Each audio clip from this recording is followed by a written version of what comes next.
بسم اللہ الرحمن الرحیم الحمد للہ رب العالمین والصلاة والسلام علی سید المرسلین محمد وعلی آلہ وصحبہ اجمعین اما بعد۔ محترم حاضرین و ناظرین، السلام علیکم ورحمۃ اللہ وبرکاتہ۔ حضرات، آج کے ہفتہ واری درس میں قرآن کریم کی سورہ انفال آیت نمبر 20 کی روشنی میں کچھ باتیں عرض کرنے کی کوشش کی گئی ہے، اور اس کے ذریعے تمام اہل ایمان کو غور و فکر اور تدبر کی دعوت دی گئی ہے کہ ہم دیکھیں کہ اللہ کے فرمان کا تقاضا کیا ہے اور اس کے تئیں ہم اہل ایمان کا رویہ کیا ہے۔ اس میں کوئی شبہ نہیں کہ ہم سب ایک اللہ جو وحدہ لا شریک ہے اس پر ایمان رکھتے ہیں، اور محمد صلی اللہ علیہ وسلم کو آخری نبی و رسول تسلیم کرتے ہیں اور انہیں پوری بشریت کا ہادی اور رہنما مانتے ہیں۔ اسی طرح قرآن کریم کو وحی الہی، فرمان الہی اور آخری آسمانی کتاب بھی تسلیم کرتے ہیں، اور یہ ایمان بھی رکھتے ہیں کہ یہ کتاب ہدایت ہے اور زندگی میں وسعت و برکت اور آخرت میں کامیابی و کامرانی کا ذریعہ بھی ہے۔ لیکن اس کے باوجود بھی اگر ہم اپنی زندگی پر نگاہ ڈالیں اور اپنے معاشرے اور سماج کے احوال پر غور کریں، جائزہ لیں، تو یہ واضح ہوتا ہے کہ ہم مسلمان اور صاحب ایمان کے دعوے دار ہیں، لیکن فرمان الہی اور فرمان رسالت کے مطالبے اور تقاضے سے کافی دور ہیں، جو ہمارے لیے بڑے افسوس کی بات ہے۔ آیت کریمہ کو سنیں اور بار بار غور کریں، اور اگر ہم اس کے کچھ تقاضے پورے کرتے ہیں تو رب العالمین سے مزید بہتری اور استقامت کی توفیق طلب کریں، اور اگر ہمارا رویہ اس کے برعکس ہے تو رب سے مناجات کریں، رب کی جانب عنابت کریں اور اپنی اصلاح کی کوشش کریں۔ اللہ تبارک تعالیٰ کا ارشاد ہے، یا ایھا الذین آمنوا اطیعوا اللہ ورسولہ ولا تولوا عنہ وانتم تسمعون ولا تکونوا کالذین قالوا سمعنا وهم لا يسمعون ان شر الدواب عند اللہ الصم البکم الذین لا یعقلون۔ یہ وہ آیت ہے جس کی جانب ہم نے اشارہ کیا ہے۔ اس آیت کو پڑھیں، غور کریں، تو اس سے بہت سے نتیجے نکلتے ہیں۔ عبرت اور نصیحت کی بات اس آیت سے نکلتی ہے۔ چنانچہ اس آیت میں اللہ تبارک تعالیٰ نے سب سے پہلے ہمیں اور آپ کو اپنی اطاعت کا اور رسول صلی اللہ علیہ وسلم کی اطاعت کا حکم دیا۔ دوسری بات، اللہ و رسول کے اوامر و نواہی کو سننے سمجھنے اور اس پر عمل کرنے کا حکم دیا ہے۔ تیسری بات، احکام کو ماننا، اس پر عمل کرنا، اسے اہل ایمان کا شیوا بتایا۔ چوتھی بات، اللہ کی اطاعت نہ کرنا، اللہ کی بات کو قبول نہ کرنا، استجابت نہ کرنا، یہ اہل ایمان کا شیوا نہیں بلکہ کفار کا شیوا ہے، یہود و نصارہ اور منافقین کا شیوا ہے۔ اللہ رب العزت نے ہمیں ان کی مشابہت کرنے سے منع فرمایا، کیونکہ کفار و مشرکین کلام الہی کو سننے سے اعراض کرتے تھے اور اس سے منع کرتے تھے۔ اللہ رب العزت کا ارشاد ہے، وقال الذين كفروا لا تسمعوا لهذا القرآن والغوا فيه لعلكم تغلبون۔ اسی طرح منافق کا حال بتایا۔ منافقین کلام الہی کو سنتے تھے لیکن سن کر کے انسنی کر دیا کرتے تھے، یعنی کان سے تو اسے سنتے تھے لیکن اسے اپنے ذہن و دماغ میں جگہ نہیں دیتے تھے، اس پر غور فکر نہیں کرتے تھے، ذہن و دماغ سے اسے قبول نہیں کرتے تھے۔ فرمایا اللہ تعالیٰ نے منافقین کے سلسلے میں، قالوا سمعنا وهم لا يسمعون۔ اسی طرح یہود کا بھی رویہ یہی تھا۔ اللہ تعالیٰ نے فرمایا، قالوا سمعنا وعصینا۔ اور پھر اللہ رب العزت نے آیت کے آخر میں یہ بھی بتا دیا، یہ بھی اشارہ کر دیا کہ جو لوگ اللہ کی باتوں کو نہیں سنتے ہیں اور اس کی اطاعت سے، رسول کی اطاعت سے اعراض کرتے ہیں، ایسے لوگ مخلوق اور خلقت میں سب سے بدترین لوگ ہیں، ان کو سب سے بدترین قرار دیا اور فرمایا، ان شر الدواب عند اللہ الصم البکم الذین لا یعقلون۔ یعنی ایسے لوگ حق کے معاملے میں گونگے اور بہرے ہیں، یعنی حق کی بات نہ تو وہ سننے کی کوشش کرتے ہیں یا اسی حق کی بات کہنے سے بھی اعراض کرتے ہیں، یا اسی طرح ان کی فطرت کی بات بتائی یا ان کے طریقے کی بات بتائی کہ یہ لوگ اخروی منفعت کو بھلا کر کے دنیوی منفعت میں لگے رہتے ہیں اور حق اور اللہ اور اس کے رسول کی بات سے اعراض کرتے رہتے ہیں۔ اسی طرح ایسے لوگوں کے سلسلے میں ایک دوسرے مقام پر بہائم سے بدتر بھی کہا گیا، کیونکہ بہائم اپنی خلقت کے اعتبار سے اللہ کی اطاعت کرتے ہیں، اللہ کی فرما برداری کرتے ہیں، یعنی جس مقصد کے لیے ان کی تخلیق اللہ رب العزت نے فرمائی اس کے حساب سے وہ اللہ کی اطاعت کرتے ہیں۔ البتہ انسان اپنی مقصد حیات سے غافل ہو گیا، اسے بھول گیا جسے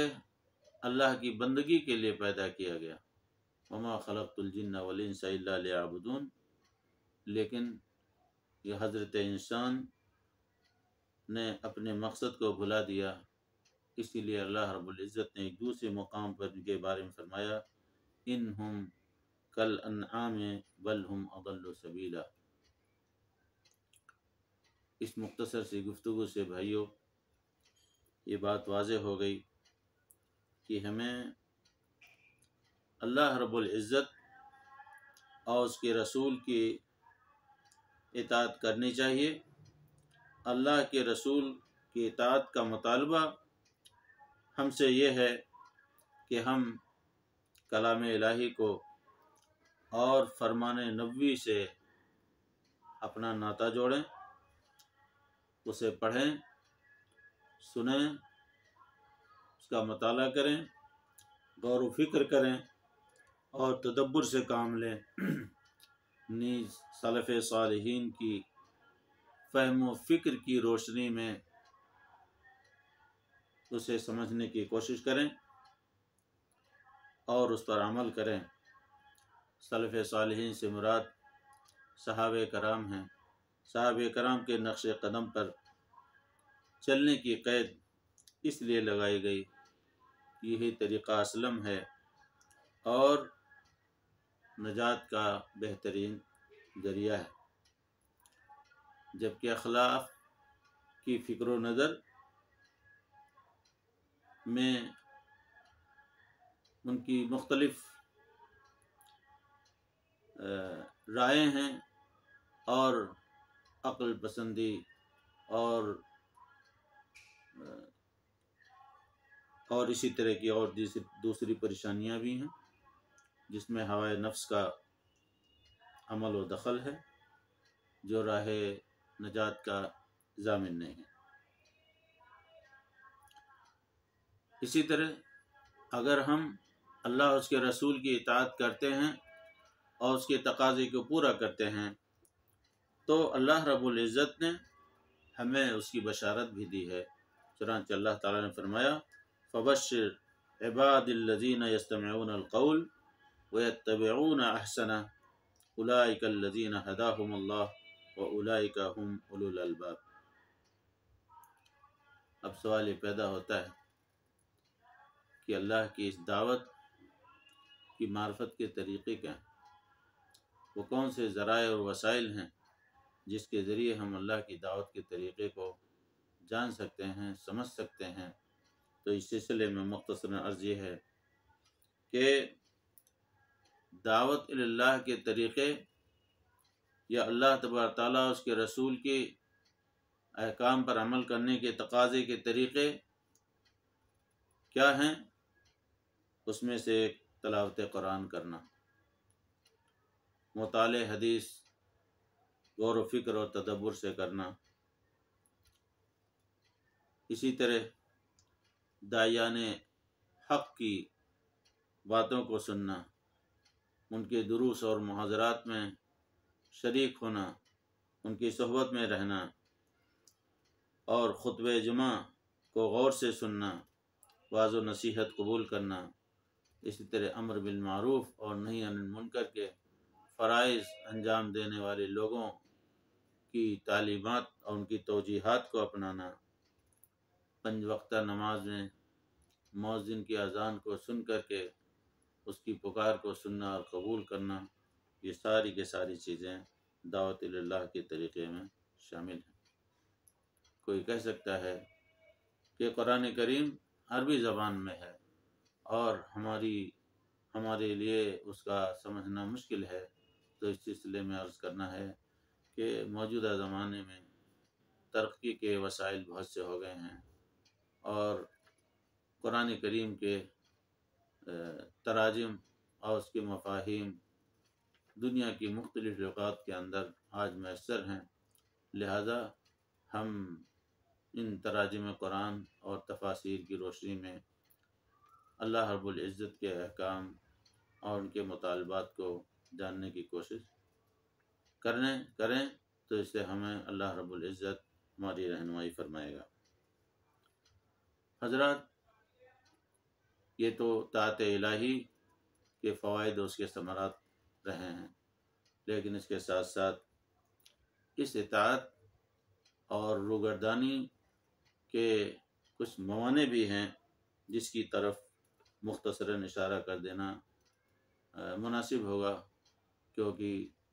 ثمرات کے ساتھ اگر موانع نہ ذکر کیا جائیں تو ایسی صورت میں باتیں ناقص ہو جاتی ہیں۔ لہذا طاعت الہی اور دعوت الہی کو قبول کرنے سے معنی کیا چیزیں ہیں؟ قرآن کریم کی زبان میں مختصراً یہ کہا جا سکتا ہے کہ ان میں سے ایک معنی تو انسان کے اندر تکبر کا پیدا ہونا، کبر و نخوت اور غرور، یہ بہت بری بلا ہے اور یہ راہ حق کو اپنانے اور طاعت کے کام کرنے سے حد درجہ حائل ہوا کرتی ہے، جیسا کہ اللہ رب العزت نے ابلیس کے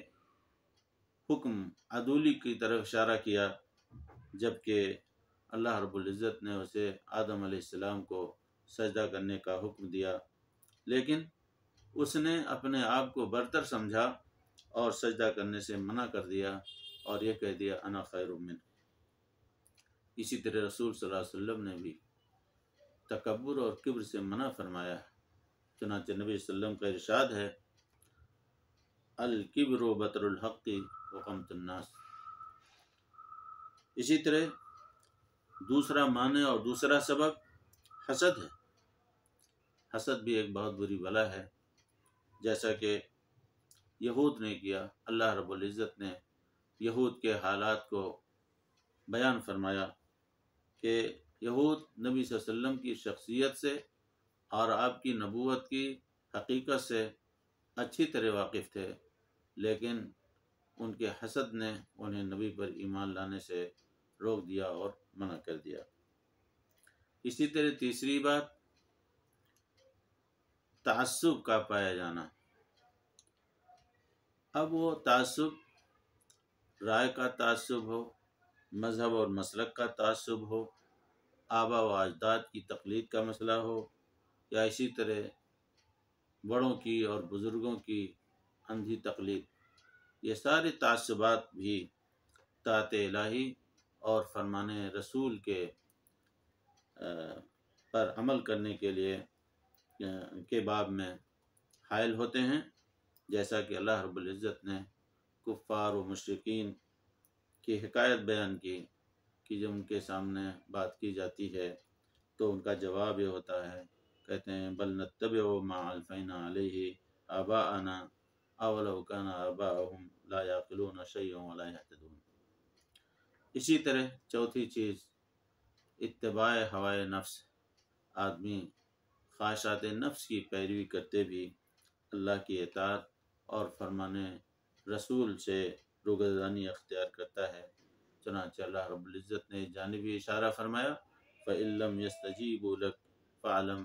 إِنَّمَا يَتَّبِعُونَ أَهْوَاءَهُمْ۔ اسی طرح پانچویں چیز جو آج کل ہمارے ہاں اور ہمیشہ یہ چیز پائی جاتی رہی ہے، وہ ہے لوگوں کا ڈر اور لوگوں کی اذیت اور ان کی پریشانی کا ڈر اور ان کی اذیت پر صبر نہ کرنا، بے صبری کا اظہار کرنا، یہ ساری چیزیں بھی حق کے راستے میں یا اسی طرح اللہ کی اطاعت اور اس کی فرمانبرداری میں مانے ہوا کرتی ہیں۔ چنانچہ اللہ رب العزت نے کفار قریش کی حکایت بیان فرمائی اور فرمایا وَقَالُوا إِن نَّتَّبِعُ الْهُدَىٰ مَعَكَ نُتَخَطَّفْ مِنْ أَرْضِنَا۔ حاضرین، آج ہمارے اندر یہ سارے معانی پائے جاتے ہیں۔ آج ہمارا تصور بدل گیا ہے، بلکہ ہمارا ایمان نہایت ہی کمزور ہو گیا ہے، اور ہم دنیاوی عیش و عشرت اور دنیا کے اندر اپنے آپ کو منہمک کر کے اللہ کی یاد سے، اللہ کی اطاعت سے اپنے آپ کو غافل کر لیے ہیں۔ ہم نے اسلام اور ہدایت کی راہ کو چھوڑ کر کے امن کی تلاش اور جستجو شروع کر دی ہے، اور ہم اس میں سرگرداں ہیں، جبکہ راہ ضلالت اور خوف و ہراس